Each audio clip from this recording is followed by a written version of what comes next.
বন্ধুরা, আপনারা হয়তো অনেকেই মাছের তেল নিয়ে আসেন, কিন্তু ভেবে পান না কিভাবে রান্না করবেন। আজ আমি রান্না করব রুই মাছের তেলের নতুন ধরনের রেসিপি। দেখে নেওয়া যাক এটি রান্না করতে কী কী লাগে। প্রথমেই মাছের তেলগুলি খুবই ভালোভাবে বেছে নিয়ে ধুয়ে নুন হলুদ মাখিয়ে রেখেছি। এবার কড়াইতে তেল গরম করে নিয়েছি। এবার আলু ভাজার মতন করে কেটে ধুয়ে রেখে দিয়েছিলাম, সেগুলি ভেজে নেব।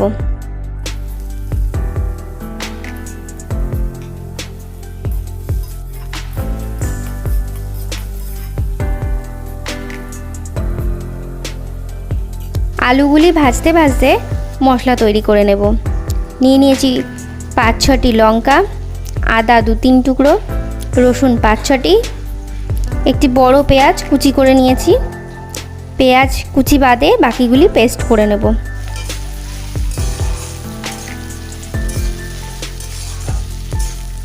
এবার আলুগুলি হালকা লাল হয়ে গেলে পেঁয়াজ কুচিগুলি দিয়ে ভেজে নেব।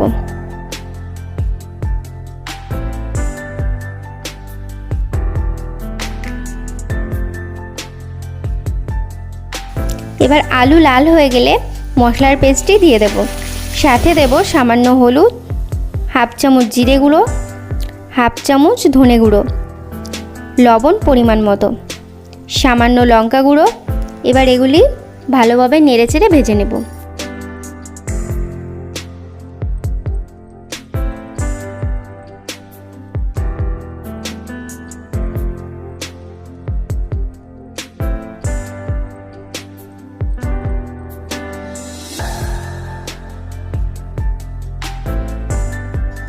কাঁচা মশলার গন্ধ চলে গেলে মাছের তেলগুলি দিয়ে দেব।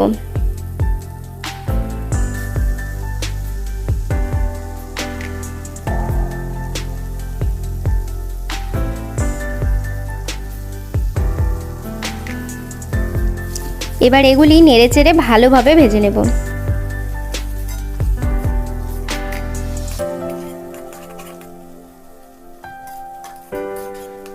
এবার মাছের তেলগুলি একটু কেটে নেব। আপনারা চাইলে আগে থেকেও কেটে নিতে পারেন। সামান্য জল দিয়ে দেব। আপনারা যদি চান দিতেও পারেন, আবার নাও পারেন। এবার ভালোভাবে লাল করে ভেজে নেব। নামানোর কিছু আগে চেরা লঙ্কাগুলি ছিটিয়ে পরিবেশন করুন গরম গরম ভাতে রুই মাছের তেল।